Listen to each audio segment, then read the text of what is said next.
Good evening, gearheads. Welcome to Speed City. We are excited tonight. We have a fantastic show. We have some wonderful guests. This is John Massengill sitting in studio with Les Kaiser. Howdy, howdy, howdy. What do you know, Mr. Kaiser? Did you What spend do some I time know? out at Circuit of the Americas today? I went out to the Cars and Coffee this morning. It was somebody told me it might be the largest Cars and Coffee they ever had.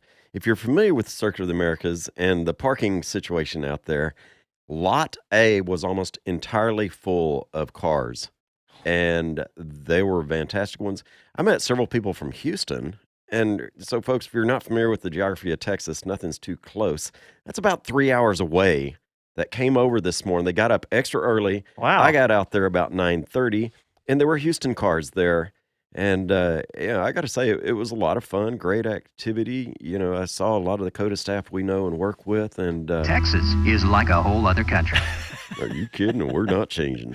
The producer's just so proud of himself right now. I love smiling. it. Hey, we've got him tuned in. Did you happen to see any of the piles of freshly dug up old asphalt out there? I did not make it over there. I had another race car appointment I was headed to. But yeah, I heard that there's, I'm thinking I'm going to sneak over there and like with my sandwich bag and get I a know, sandwich bag that's or a two. great idea. Don't tell anybody. I don't want Bobby Epstein I chasing me down.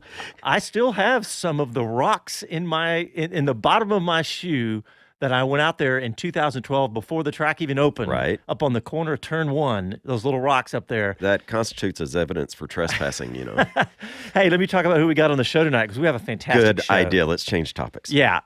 We're going to start off with live at – well, actually, we're going to start with an interview we did with the Aston Martin factory driver, Darren Turner, who's racing in the World Endurance Championship and is going to be here at COTA in February, on February 22nd and 23rd for the World Endurance Championship, coming back to COTA. And, we're going to be out there on the microphones, by the way.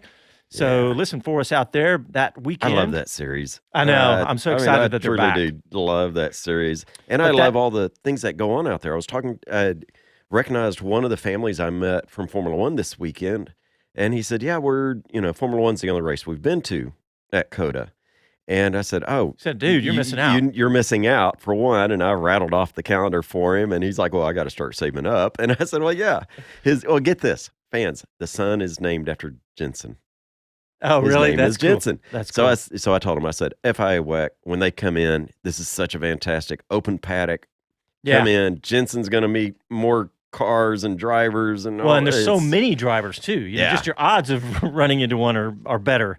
But yeah, so we've got Darren Turner coming on. We got that interview we did with him. I interviewed him this morning. That wasn't live, but live at 7:30, we have Cooper McNeil, so an IMSA racer who's going to be racing the 24 Hours of Daytona He's next one of those weekend. guys that have raced my favorite brands. Yeah. I mean, Not Corvette like you. I'm talking Porsche and Ferrari, and his history is he's probably raced a Corvette. His guy's raced just about everything. He's probably raced Corvettes, too. No, he's awesome. So we got him at 7:30, and then after that, we have Bob Varsha coming on. Uncle Bob. The legendary voices of motorsports. And yeah, we're excited to have Bob on, get his thoughts about what's going on, and talk about his health a little bit too. And so yeah, we got a great show. Really excited about that. But we're going to go to break pretty quick because we want to get in this interview. But I got a few stories we want to talk about. Speaking of Circuit of the Americas, the W Series coming to Austin. Whoop, whoop, whoop. Yeah, this is a really exciting story. This is big news. I was actually talking to Mason, one of our guys out there that we deal with, and Mason was telling me, he goes, I was so proud that that's happening. And he asked me, he goes, but honestly, he goes, what do you think about the W Series? And I said, I understand your dilemma. And I said, I wish it wasn't something that was needed. And that, we saw the women out on track as much as we see the men. But you know what? I'm glad somebody's stepping in and creating this series, and we've got a great connection to the W Series. Yeah. And so you're going to get the opportunity to meet a lot of the women in the W Series leading up to that event. The thing that really, I watched some of the racing, and it was great. But the thing that really cemented why I was excited about it is after we had Jamie Chadwick on the show. She was awesome. So impressive. I mean, just in every possible way. And she's obviously a great race driver because she won the inaugural series, too. She is fantastic. But there's a lot of fantastic women that just don't get the TV time and the publicity Yep. out there, and that's what the W Series is doing. And we got an American in there, Sabre Cook. Sabre Cook. Yep. So yeah, they're going to be racing with Formula One. That's the exciting thing is they're coming to COTA, but they're going to be racing with Formula One at Circuit of the Americas and at Mexico. And Formula One, I need to dig into this story because Formula One was publicizing this pretty heavily too. I'm just excited. I mean, the ultimate goal of all of this is if we have a woman driver in Formula One. Wouldn't that? Let's do this. All right, let's see. What else? There's a couple other stories I want to get in before we go to break. Hinchcliffe driving the 500. Yeah, we've been wondering what he's up to. He hasn't made a lot of public noise since over the holidays. Yeah, that's very That's cool. a big way to make it. Yep. And let's see. Oh, the Ford versus Ferrari movie. When I went to this, when you and I went together and we sat on either side of a Le Mans winner, Price Cobb. Yeah. When somebody asked me at the next day, they said, "What did you think?" And I said it was a borderline religious experience for me. Yeah. Because of not just because we were sitting with Price, but the movie was fantastic, and I wondered how good it was to everybody else who wasn't involved in racing. And there's your answer because they've been nominated for 4 Academy Awards, including Best Picture, dude. I got to tell you that we've got somebody that I ran into in a social event. He and his wife went to it. They're bicycle riders. They're not into motor racing of any type. And he said, we really went to it because we heard it was just a fantastic movie. Yep. My wife likes, Matt Damon, and said, we came out of it and it's like, that was a really interesting story. And so I talked with him a little bit. I said, okay, go to Netflix, watch Rush, watch the Netflix Formula One series, that they put out for 2018 season. Don't forget Uppity. Yeah, Uppity's coming up. I watched the 24 War. Uppity is done by Chassis Media. You bet. Adam Carolla. Yeah, I watched the 24 War in the last few days. Anyway, I watched that one too. That was really good too. Yeah, that's awesome. All right, well, we're going to go ahead and get our first break in because we're going to start with our first interview of the night with Mike Conway. You're listening to Speed City. We're live in Austin, Texas. Back after these messages.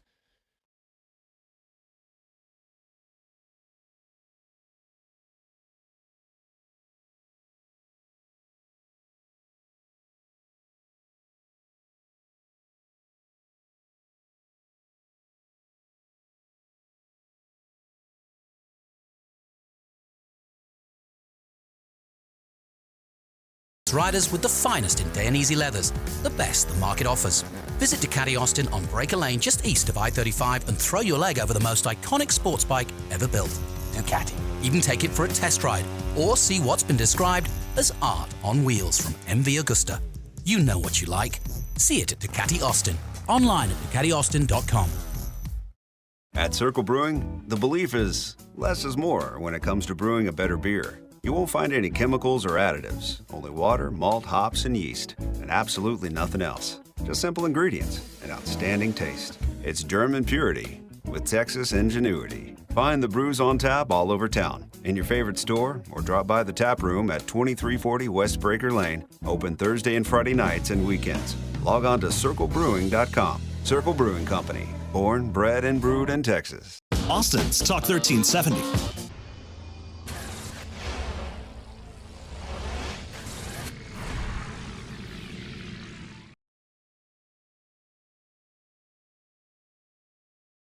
Roger Hayden, Factory Yoshimura Suzuki.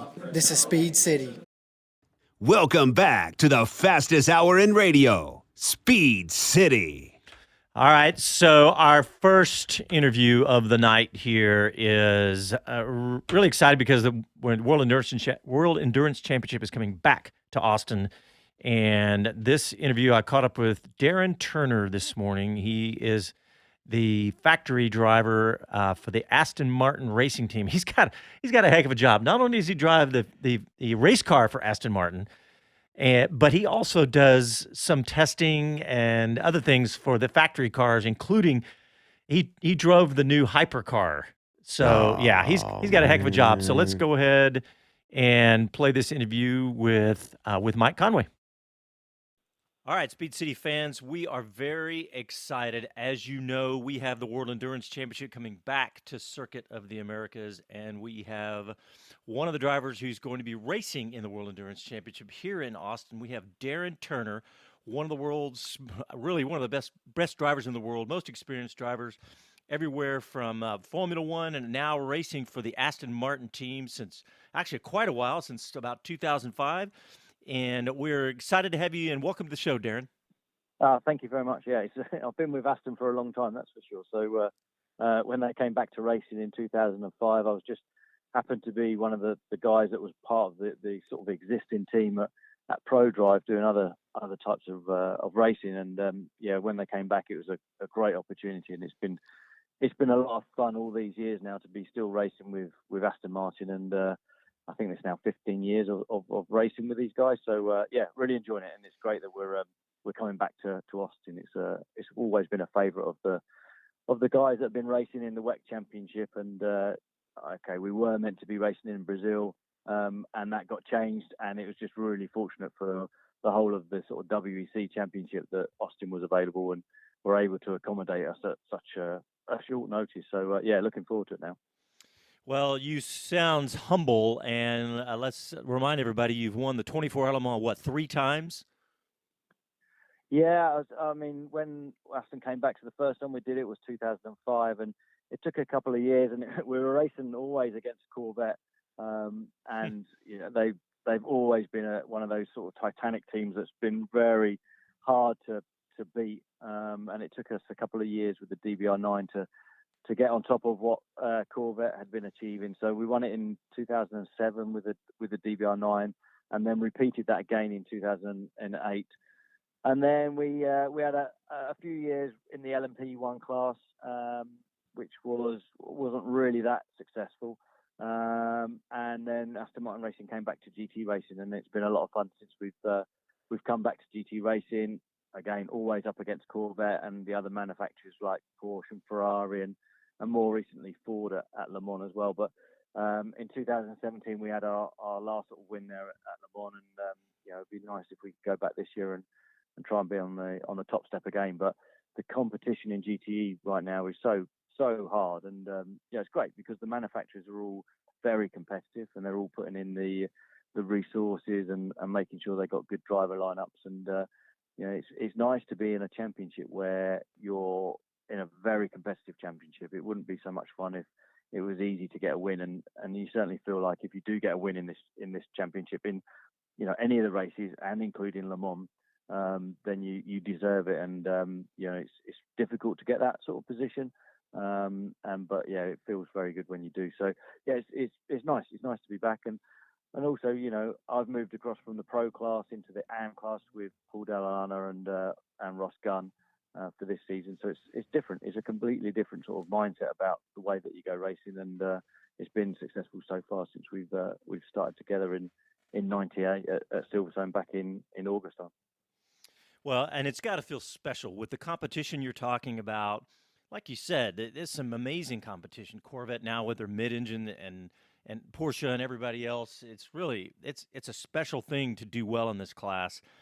But let's talk about the season so far. And the way that the new super season style with the WEC, with the season culminating in the 24 Hours of Le Mans.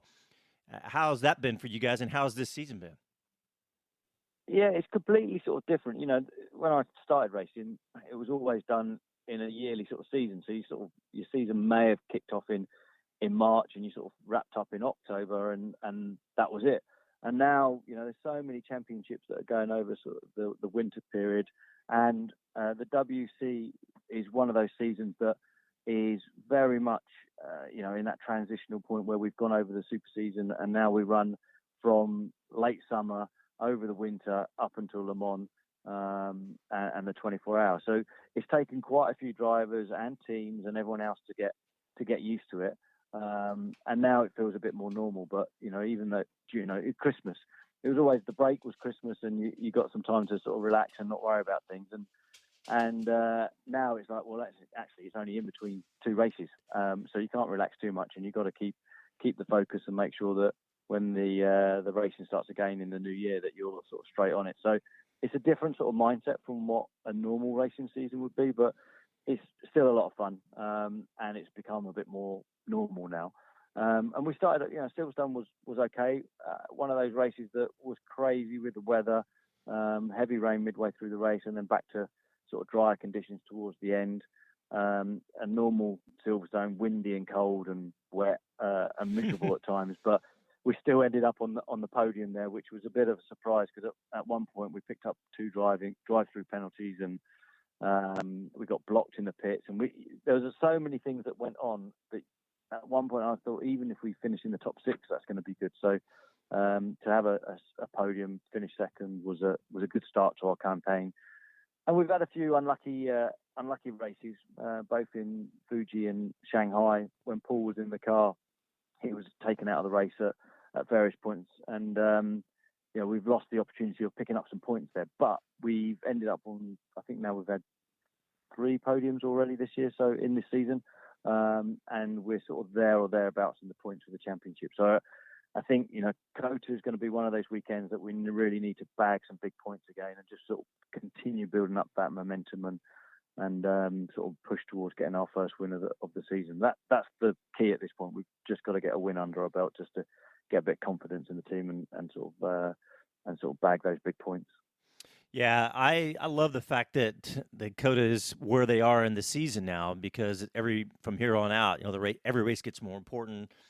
And going back to what you said about the season more normal, I think this is perfectly normal for World Endurance Champions to finish at Le Mans. I think it's fantastic. You culminate with a Super Bowl-like atmosphere, and I think it's great that the season ends that way. But let's shift over and talk about COTA, because I know you've raced here before, and I mean I've been at COTA for the World Endurance Championship, and I remember one year, I may have been 2014, we had this tremendous downpour right in the middle of the race, kind of a surprise. And the reason I'm talking about the weather is because we don't know what the weather is going to be like in February 23rd. It could be 85 degrees, or it could be snowing, and so we don't know what's going to happen. So I'm sure you guys are going to be prepared for anything. But what is that variation? What does that look like for you guys prepping?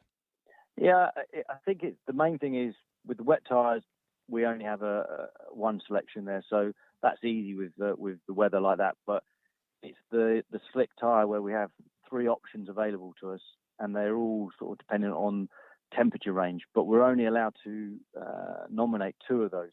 So before the event, a long time before the event, so it means that Michelin have a chance to produce the tire and ship the tires to the event. The teams have to sort of put in their request of what they want for that race weekend.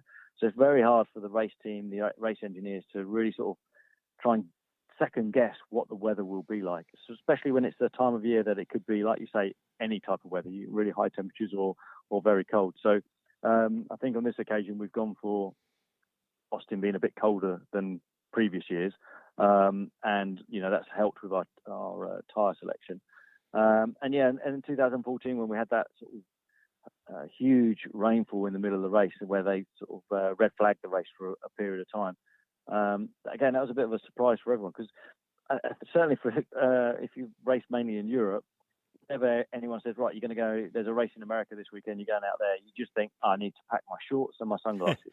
And that's caught me out a few times in all these years of racing, is that, again, it doesn't necessarily mean there's going to be blue skies and the sun's going to be out. So, you've just got to be ready for everything. And, one of the benefits of certainly racing in the UK is that we get a lot of rain and decent amount of experience of racing in the rain. So if it rains in COTA, it's not going to be a big deal for most of the teams. I think that the one thing is maybe with the resurfacing that we understand has happened, it'd be interesting to see where the big puddles are, if there's any rivers, and just trying to learn sort of where to avoid having a problem with the rain, etc. But I want to talk about the car. I mean, and the brand, Aston Martin. You've got one of the most fantastic jobs in the world, working for a brand like Aston Martin with their rich racing history. And now that you guys are running the new version of the Vantage with the 4-liter twin turbo, and I mean, you've got to be excited every time you go out there and see that thing. I had a very soft spot for the previous generation Vantage, and it was a great car, and we raced it for 6 years. And obviously, a normally aspirated V8, it's got a certain note of to the engine. So, we all had success in that car, and that transition period to the new car with the turbo. So everyone getting used to driving with turbo cars. But I think every driver in the team is really pleased with how the car's progressed, how it's developed from those early test days, and you can see it's been really successful with the amount of wins that it's had under its belt already in the WC as a GTE car, and then you look at what it's been doing on the world scene as a GT3 car as well. So, it is really good certainly as a British driver to be driving for Aston Martin. It's a brand that's is very special to everyone here in the UK, and then to be representing that brand around the world on a world sort of level of a championship is very special for me. So it's great. I mean, look at the product range that they got at the moment on the road cars with the Vantage out there, the DB11, the DBS, and now everyone's looking forward to seeing how the DBX sort of goes down with people in the SUV sort of world. So it's going places, and that's the nicest thing. We've been going places on the racetrack for a while now, and the company certainly in the last sort of 5-6 years is really sort of building momentum now. So it's good to see, and hopefully that sort of keeps us all out there racing and flying the flag for Aston Martin. Talk about the actual track, Circuit of the Americas, and the characteristics of the track, and what do you think of when you think of racing here at COTA? Well, I mean, obviously the track sort of changed over the years with the bumps that come along, and I like that. I like the circuits gaining character from being perfect. Perfect isn't always fun. And I think, most drivers, having experienced lots of different circuits around the world, generally enjoy going to race in America because it's a little bit more old school in the way that the circuits are. One of my all-time favorites is Sebring. And then you sort of end up going to a Grand Prix circuit. And honestly, most of them have lost a bit of their character. But the nice thing about COTA is it's kept, when it was designed, it kept a lot of character to it. With the elevation change, it's quite dramatic in certain places. Once you get down the hill into sort of turn 3, 4, 5, 6, all that run through there, those curbs can really damage a car. So you have to be absolutely accurate at reasonably high speed through that section. And, it just makes for a great circuit in terms of the challenge. And also, I think from a paddock's point of view, we travel around the world, and it's nice to go somewhere that is fun. And that's always been the case about racing at COTA, but also just being in Austin itself. It's one of those races on the calendar that people look forward to, and you can't say that about every racing circuit. And sometimes you sort of go, okay, we've got this one coming up now. Hopefully we'll get a result, but it's a sort of a means to an end where the whole experience of going to Austin is a different one. It's a fun week of stuff on the circuit and off the circuit as well. So certainly, again, the teams really enjoy it, which is good to see as well. We talk about the gap where you guys did not, the FIA WC World Endurance Championship did not come back to Austin last year, and you're back. And I know it was kind of a last minute thing to add to the calendar, but since in the last couple of years, let's say, it feels like, and in fact the numbers show it, that COTA's picking up some momentum. Austin wasn't a race town in 2012 when COTA opened its doors, but we're really building some momentum, and I'm expecting a pretty good crowd for this. I mean, I know it's somewhat last minute, but I think Austin's growing in that way, and around the, it's known around the world and around the United States.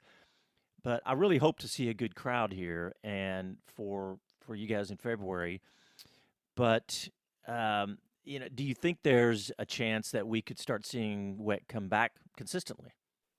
I hope so. I mean, I think from everyone who's sort of doing the racing and the teams and that, it's always high on the list of a place that people have enjoyed. So that's the key. If the teams all like it, then why would you not want to go back to somewhere like that? But there's always different things that are under sort of as part of WEC, that their challenges of putting the calendar together, and I think most people were disappointed when Austin wasn't part of the last sort of season. So it'd be great if it became a again a regular feature, and hopefully that can happen.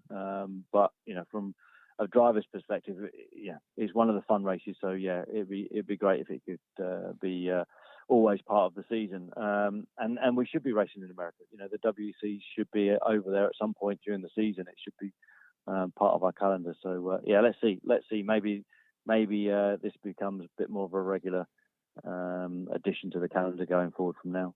Well, Darren Turner, we want to let you get back to your family. Tell everybody what to look for, and when you get here to Dakota, the car number, and maybe even a little social media stuff so everybody knows how to follow you.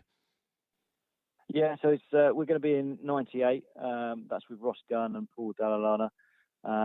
So I think it's Aston Martin Racing on Twitter and on Instagram. And then I'm on both of those as Darren Turner 007. Although I'm not like a James Bond person, but at one point I did race with a car with 007, so I picked that as my handle. So we really look forward to being there in a couple of weeks' time, and hopefully lots of people will come down and watch the race.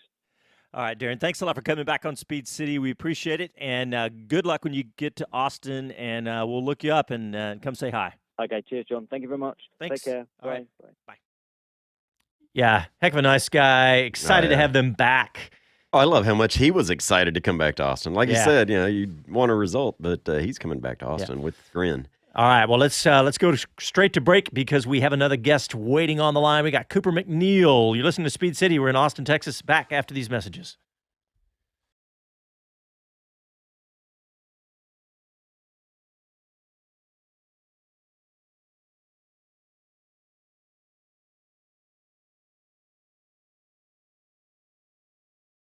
When you're looking for traditional Tex-Mex, look no further than an Austin favorite, Juan in a Million. Serving original family recipes since 1980 and located just minutes from downtown at 2300 East Cesar Chavez, Juan in a Million has your Tex-Mex fix every day of the week from 7 a.m. to 3 p.m. Breakfast is served all day. Homemade migas, enchiladas, and menudo. And try the Don Juan taco. Some say it's big enough to feed a family of 4.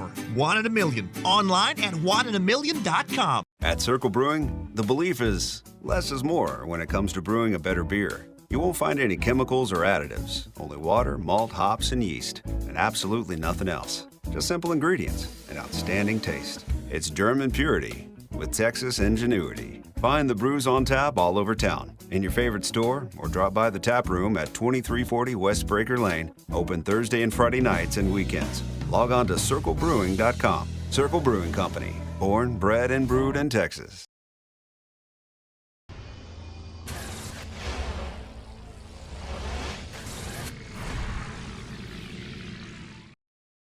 Hi, this is Magnus Walker. Greetings from downtown LA, and thanks for tuning in to Speed City. Keep Austin weird and get out and drive. Pedal to the metal. Welcome back to the fastest hour in radio, Speed City. All right, welcome back to the show. In less than a week, the Rolex 24 kicks off the racing season. Boom. Get your television ready. Get your laptop ready. Get your Forget iPhone. football. Football. Yeah, listen, don't worry. If there's anybody that's a football fan, they're not listening now because there's a couple of big games going on. Oh, whatever. How about them Cowboys? No. Who? Not the Cowboys. But no, in 6 days, the wouldn't Rolex 24 at Daytona kicks off, and our next guest is going to be driving a Ferrari. So we want to welcome to the show Cooper MacNeil. Cooper, welcome to Speed City. Hey, thanks, gentlemen. Appreciate you having me on this evening. Well, thank you very much. He's going to be the driver for the WeatherTech Racing Scuderia Corsa Ferrari. I got to tell you, I'm already jealous of Cooper. If you looked at his racing history, he's been in all three of the coolest cars. The Vet, the Porsche, and now the Ferrari. Come on now. Yeah, you got a heck of a career, Cooper. Yeah, thanks, gentlemen. I appreciate the recognition. I'll be honest. You have this big American car with the Corvette, but me being 6'5", I didn't fit in the thing at all. Yeah. You know, I didn't fit in it. I watched a YouTube interview today with you, and there was a guy that basically had his arm extended up, and I was like, how tall is Cooper MacNeil? I meant to look that up. So 6'5", how the heck? You're in the wrong sport, man. I don't know. You hardly fit in any cars. Yeah, no kidding. You don't know how many times I've heard that before. But honestly, I've worked a lot with Ferrari to get me to fit in the race car. I mean, The seat is stationary, but as far as the pedals and the steering wheel goes, they move a lot for me, a lot more than they normally did before. So big thanks to them for working with me, getting me fitting not only comfortably but safely in the thing. You know, I went to Skip Barber many years ago, and I got into that little Formula Ford, and, you know, they pull off the nose, and the guy was like... John's pretty tall, too. Yeah, I'm about 6'3", and he looked down in there, and he goes, I had my big old, you know, tennis shoes on, and he goes, this is not going to work. He said, your feet, you're going to be hitting at least 2 pedals at a time. And I ran over to Walmart or something and bought some wrestling shoes and made that work. But yeah, so I feel your pain a little bit, but yeah, I man. know the feeling. So. Well, hey, we want to talk about what's coming up in a few days here. The Rolex 24, racing a Ferrari. Tell us what you've been doing, what's going on about getting prepped, and how's it going so far? Yeah, sure. Actually, next weekend I'm racing 2 different Ferraris. I'm racing the Ferrari Challenge Series again for the fourth year in a row.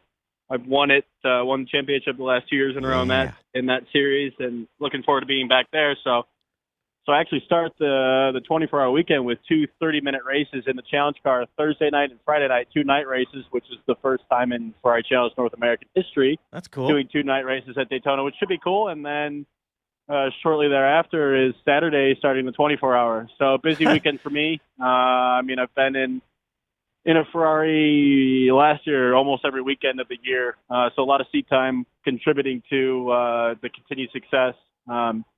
But yeah, next weekend's going to be a really busy weekend for me with a doubleheader going on. Yeah, you need to start, you know, carb loading and getting extra hours of sleep. But, you know, it's funny. This a little bit of a random question. I haven't asked a lot of race drivers this question. I don't know what made me think of it. Maybe it's just your upcoming schedule. But I was watching the Netflix series Formula One, and I saw the episode where Roman Grosjean was doing some things for his mental health. You guys, you know, we talk all about physical and all that stuff. What do you guys do? Do you have meditation? What do you do for your mental health? I would say relaxation and meditation for me works the best. No sort of pharmaceutical made medication is gonna help any of that, nor would it be the right way to go. But in my sport, I mean, it's so fast paced, and you know, even though it's a 24-hour long race, every single lap, every single corner is flat out because the cars, knock on wood, are so reliable these days that the pace is unseen, unheard of. It's way faster than it ever has been in previous years. So for me, slowing down a little bit, relaxation, a little bit of meditation, and removal from the extremely fast-paced sport that we're in is imperative for me. I mean, especially when trying to recover and go fast again after a 3-hour long stint in the car from, you know, who knows, say midnight to 3 in the morning. That's always interesting to me. So as far as training, we had Alexander Rossi on one time, and he was talking about his physical training and how he works through the mental exercises, that he essentially has like a stair climber or a treadmill going on, and yet he's got an exercise for his mental capacities of doing math and solving puzzles and problems while he's doing that. Do you combine anything like that to keep your mental dexterity going too? I mean, there's a fair amount of, mental calculation going on within a race car, but no, I personally don't. I mean, a lot of it for me is natural reflexes and reactions. So, sitting at a desk with a piece of paper trying to do a math puzzle, you have all the time in the world. There's no gun to your head to make a split-second decision. But in a race car, that's the complete opposite. So for me, it's a lot of quick reaction, and I'm fortunate enough and lucky enough to be in a race car just about every weekend of the year. So the seat time alone is preparation in itself to continue to be better. Well, who's going to be driving with you, and what kind of stints are you guys looking at? So I have Tony Vilander, who's a factory Ferrari driver of 15 years, with me for the full season, as well as Alessandro Balzan, 2-time IMSA GT champion, back in the car after a health issue. First time back in pro racing since then, so about a year and a half ago.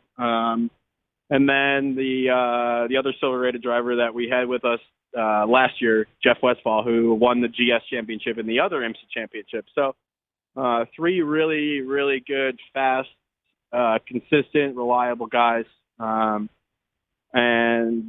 I could trust them to bring the car home in one piece. And the stint time is about 55 minutes for a stint on fuel. So we'll be in the car for anywhere from 1 to 3 stints at any given time. So 1 to 3 hours essentially, with a minimum drive time per the rules of about 6 hours, if I'm not mistaken. Awesome. Very cool. Very cool. You I know- got to talk a little bit away from the track if you're done talking track. Sure, go ahead. Okay, well, now I've figured out that Cooper has 2 of the coolest cars. One is absolute favorite of mine. He's got a 1960s 250 GT Ferrari. Ooh. Dude, you don't know how much I adore that car. I mean, I know everybody thinks James Bond, Aston Martin. This is it, but fast. Yeah. It is gorgeous. What is that like to drive? I'm seriously just like hanging on the edge here. Well, first of all, thank you. But I got to be honest. I don't have that car. It's my father's car, so it belongs to him. Not me, however. Well, you didn't get grounded away from it, did you? Yeah, no, of course not. But no, I get the rare and humble opportunity to be able to drive the thing. But honestly, if I had to describe it in one word, it'd be a 3-letter word, and that's raw. The car has no electronic nannies like all current cars today. Right. No power steering, no power brakes, no traction control, no stability control, no BS. The car it talks to you while you're driving it. Every bump, every curve, every input, every output you feel through the steering wheel, through the pedals, and it really talks to you and tells you what it likes and what it doesn't like. However, at the same time, it's a sweetheart.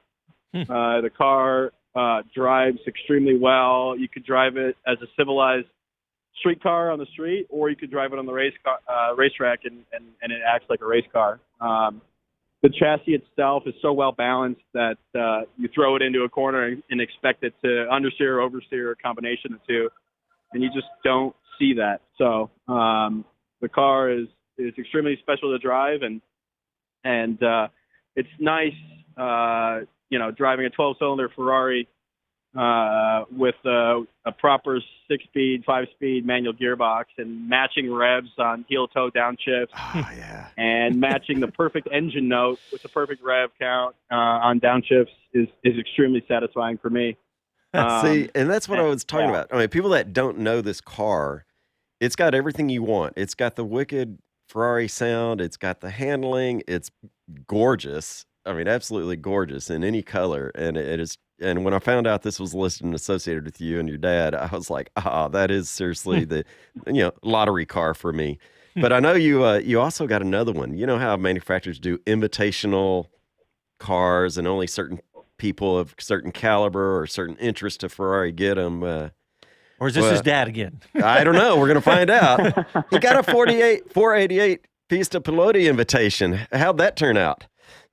Yeah, I'll be honest with you. The car is unreal. A funny story about that car. So, yeah, like you said, you have to be invited by Ferrari to purchase the thing. But got one of them in the Tour de France blue, one of 4 colors they offered in that particular car.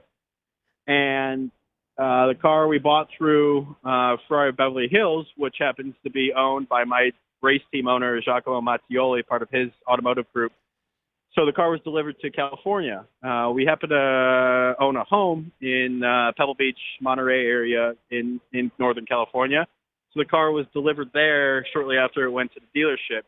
And since then, I personally live in Chicago. So since then, the car has been stuck out there because my old man, he said, which I wouldn't say he's wrong, but he said that he said my Pista is in jail because either it would be or I would be, and he'd rather have the car be in jail than myself. So with a 700 plus 760 horsepower street car, he's not only figuratively but literally put the thing in jail in California and won't let me have it back home here in Chicago. So that's quite interesting. That's about 250 horsepower more than the car you're going to be racing in a few days, isn't it? Yeah, it is. You're absolutely right. With the way IMSA has it BOP'd, you're absolutely right. That's cool. That's cool. But I will tell you this. The car spins the rear wheels through 4th gear. Don't ask me how I know, but I can verify that. Wow. Well, listen, Cooper MacNeil, we really appreciate you coming on the show. The best of luck this coming weekend in both race series that you're racing, Thursday night, Friday night, and then the 24 hours. We really want to wish you best of luck and appreciate you coming on the show. Yeah, appreciate you gentlemen for having me, and thank you so much. We hope to bring home some wins, so we're going to be pushing hard. Thank you. All righty, travel safe. All right, thanks a lot. Thanks, guys. All right, well, we're going to go to break, and when we come back, the legendary motorsport commentator Bob Varsha is going to join us, and we're going to pick his brain and learn everything we possibly can in the next 15 minutes. You're listening to Speed City. We're live in Austin, Texas. Back after these messages.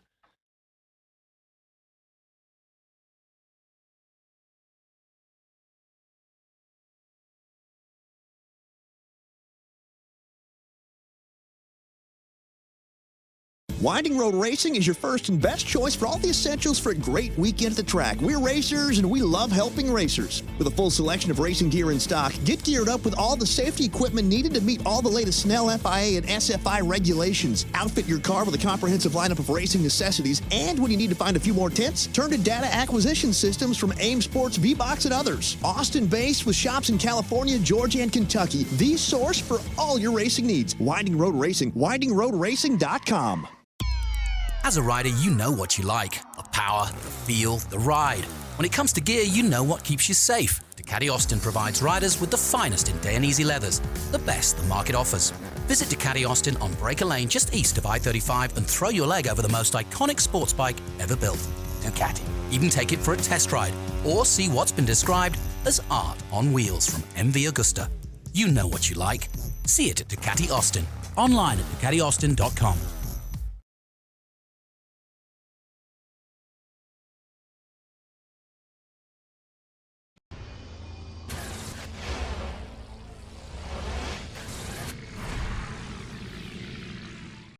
Hi, this is Jay Leno from JayLenosGarage.com, and you're listening to Speed City. Welcome back to the fastest hour in radio, Speed City. We are very excited to have our next guest back on the show. One of the voices that we've all listened to over the years, and one of the best. He's not done. I know, but I'm just saying he's a legendary voice in our sport, and very excited to have him on the show. Bob Varsha, welcome back to Speed City. Thanks very much, guys. It's been a long time. Thanks for having me on again. Yeah, it has been a little while. Too long. We need to have you on more often. We need you to find your way back to Austin again. Hey, anytime. I love Austin. Well, Bob, thanks for coming on. And yeah, we want to talk to you about lots of things going on. I want to pick your brain a little bit on Formula One. And in fact, let's start there. And what do you think about a couple things? Number one, the state of Formula One. And, at points last year, I was thinking of up through the French Grand Prix, it looked like a disaster, a meltdown. And people were saying Liberty Media was doing a bad job. And then beyond that, it turned out to really finish to be a great season. Yeah, it did. And I expect more of that in the future, if only because the radical new rules coming on in 2021 are going to make next year kind of an interim year. So with mildly evolved cars and last year's tires, since the teams unanimously decided they don't like what Pirelli proposed for next year, I think it's going to be more of the same. Lewis Hamilton and Mercedes will be dominant. Ferrari hopefully saw the error of their ways last year, and we'll get some of that straightened out, and Charles Leclerc will be unleashed alongside Sebastian Vettel. And we all know that probably the best story last year was Red Bull Honda coming good, and young Mr. Verstappen could be a factor. So, with that, the rest of the field will figure out how to approach this really interesting year, because with a radical new car to be built in 2021, you've got to decide how to divide your resources to get ready for that, while at the same time having a representative effort in 2020. So I think the biggest story next year is going to be driver contracts as much as anything else, as everybody looks towards 2021.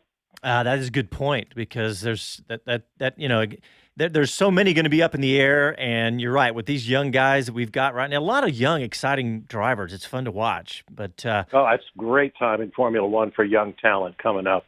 Absolutely. Well, what do you think about the job that Liberty Media has done overall? We've talked about the way they've gone more digital.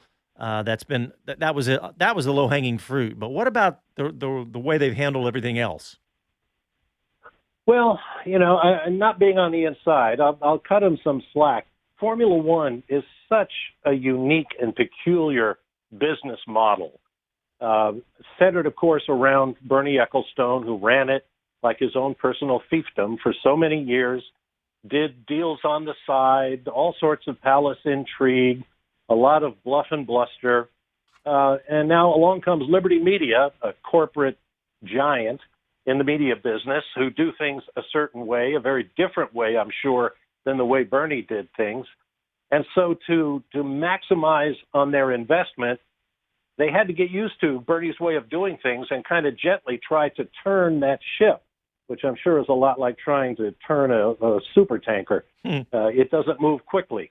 But I will say they seem to have gotten an awful lot done. They'll get new deals in place. I think everybody realizes that a rising tide raises all boats, so they have to be cooperative to a certain extent. Perhaps a wrench in the works could be the fact that two of the key people, the commercial director Sean Bratches and Chase Carey, who's the CEO, if you will, are talking about moving on. Yeah. So we have the possibility of new faces, new philosophies, and so on coming on board, and that could be really interesting to watch. But I think, Liberty Media realized early on that this was a very different animal than they thought they were taking by the tail. They've had to adjust, and I think in large part they have.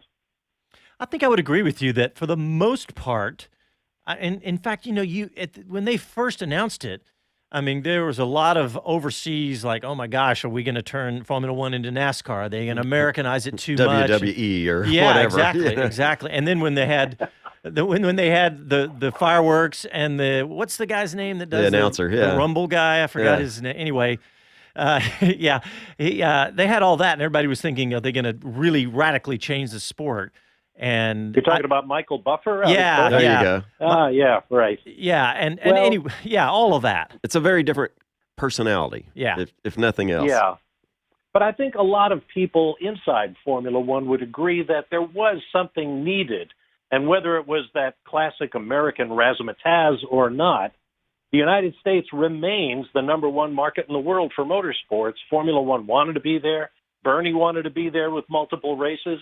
Liberty Media wants to be there with multiple races. It hasn't happened yet, but I think the folks from Liberty have a much more flexible, business-like attitude when it comes to dealing with possibilities. And they embraced a lot of technologies, social media, and other things that Bernie really had no time for. And I think that's, on balance, helped Formula One a lot, particularly with companies like Red Bull and the car manufacturers and so on, who want to engage with a different kind of crowd than Bernie Ecclestone felt he was catering to. And I think the business model that we're hearing Liberty Media work with is a big difference. We just saw in the news this week, Azerbaijan credits their income of over $500 million for last year's race being hosted in their locale. And that's not something that you would usually hear in the Bernie Ecclestone era. It was more, they made some profit, but it wasn't anything crazy. And I think the model of a revenue share and helping with the ops cost has really changed it. I think we're going to see a big difference around that. Yeah, well, Formula One has always been, a great feather in the cap of any country. How they go about getting a Formula One race varies from place to place, usually writing a big check out of the national treasury, which, of course, won't happen here in the United States. I saw those same numbers from Azerbaijan, and I think what they were talking about there was the income to the country, to Baku as a city, and the tourism and the boost they got from being on the Formula One stage. And, it was a pretty staggering number over the short duration of that race thus far. Yeah, you know what? That number, $500 million, is exactly the number or within a few that they've quoted here in Austin. Austin hosts these mega conferences, South by Southwest and ACL.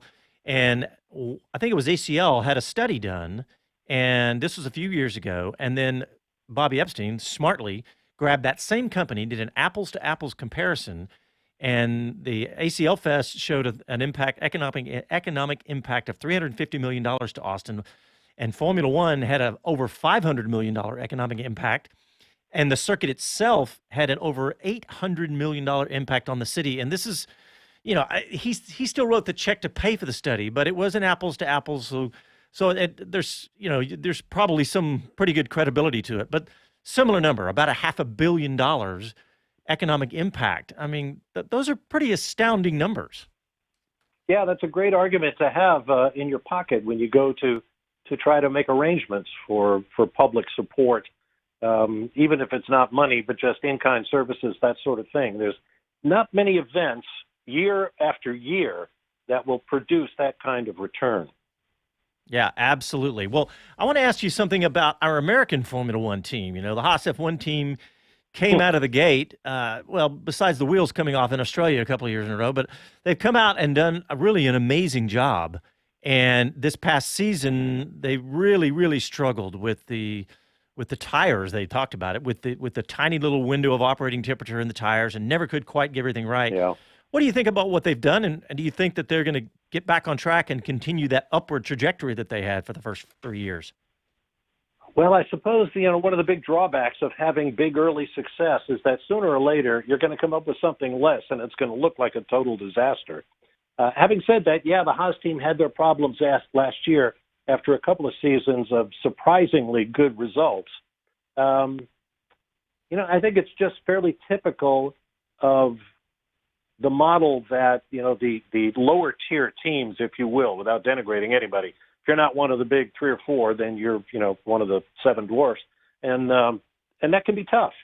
So, where do you go when you've created this team, you've got your system down, you have your people in place, you have some early success, you try something, and it kind of blows up. And Haas was not the only team that had trouble with those tires last year. I mean, you look at the poor Williams squad. I mean, they just could not get out of their own way.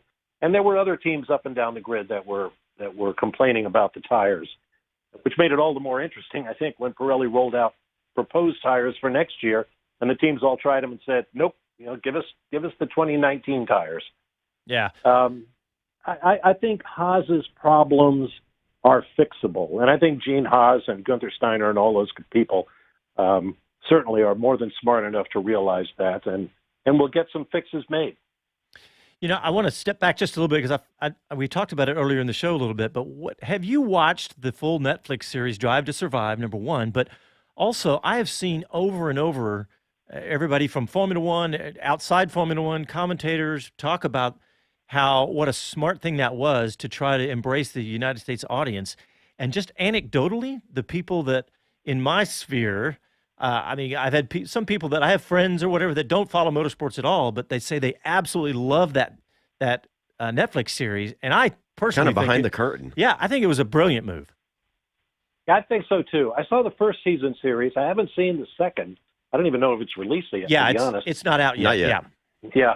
And I thought it was interesting how Ferrari and Mercedes, who said no thanks the first year, took a look at what they did and said, "Oh yeah, come on in. Yeah, we're all in for season 2." Yeah. So it's obviously a good thing. It's a famous movie director once said, you have to have conflict. You have to have that kind of abrasion. The real life values going down. It's not all sweetness and light. It's not champagne and supermodels and super yachts and all that kind of thing and fast cars and blah blah blah. It's a lot of hard work, and there's a lot of conflict within the teams, personalities, and so on. It's really, really difficult to compete in Formula One. Even if you're not competitive, it's hard just to be there. And, of course, Gunther Steiner comes off as Captain F-Bomb, and he's going to have to try to live that down. But, you could just see the intensity. You could see how hard the drivers were trying and how it was going wrong time and again. It's just really, really difficult. And I thought that the Netflix series really caught the compelling nature of trying to work in that environment. Yeah, I interviewed Gunther Steiner, and he said that he was actually kind of embarrassed about all that. But I'm sure he was. Yeah. Well, Bob, I want to talk. We got about 2.5, 3 minutes left. I want to talk a couple things. One, I want to talk about your health, because I know that there's been a lot of people worried about you, and you've shared quite a bit on social media about your diagnosis with prostate cancer. And when I saw that, it was just a kick in the gut. I know it's a very survivable form of cancer. My dad had that for many years, but I'm really excited to see, and we're going to share the GoFundMe page, that it's doing really well. Are you kidding? We're not just sharing, we're challenging everybody. We made a donation tonight at Speed City, and we want our fans to pop in there and support the best Uncle Bob anybody could have. I really appreciate that, guys. It's, as you can imagine, a diagnosis of prostate cancer kind of turns your life upside down. And so I've had to make a lot of quick adjustments to my work schedule, to my personal schedule, to my family schedule, to seek out the best doctors I could find, and I think I've found them. The support from everybody out there has been just fabulous. I thought for a while about trying to keep all this quiet, but then I thought, why am I doing that? It's going to get out sooner or later, and there's so much good that can be done if I put my story out there, as my colleague Brian Till did before me, saying, look, guys, this can happen to you. Don't rely on the traditional, don't wait to talk to your doctor, putting it off. Get checked. Don't rely on the traditional red flag for prostate cancer indication, which is your PSA test in the blood. Get the digital rectal exams. They're a little bit dehumanizing, but that's how I found out. My PSA levels never budged. It was when they went in and actually poked the gland that they found out something's wrong. We need to do a biopsy. And now, here I am in chemotherapy. But, it's with all the good wishes from people out there, we're going to beat this. We're going at it guns blazing, and bring it on. Well, Bob, thank you for sharing that with everybody, because it is near and dear to my heart with my dad having it. And everybody, you got to get the PSA, but like you said, you got to go get the physical exam too. Hey, and Bob, we're going to put that link out shortly. Yeah, we're going to put that link. Well, Bob, this time flew by. It's always special for us to have you on the show. We thank you so much. We're going to tell everybody, send out on social media where you're going to be on the air this year, and we'll share those posts and everything. But thank you so much for coming on tonight. Well, it's great to be with you guys again. I'll be glad to come on anytime. Right now, my work schedule is fluid, since I didn't know what I would be available for, depending on how I would react to chemotherapy and whatever treatments might be involved after that. But I am hoping to be out and about, at least, going to Concours and going to races, hopefully, and catching up with friends, and maybe working a little bit going forward. I had a nice invitation from Europe to do some GT work over there. And, I hope to be back on the airwaves sooner than later. But right now, I just can't give you a definite time schedule. Well, you always got a seat here, buddy. Yeah. Well, thanks a lot. Very much. Thanks, Bob. And good luck with your health and everything. And we'll be watching, and we'll stay in touch. I appreciate it very much. You Take bet. care. Best wishes, buddy. All right. Thanks for tuning in, everybody, tonight. We appreciate it. We'll talk to you next week. Ciao, y'all.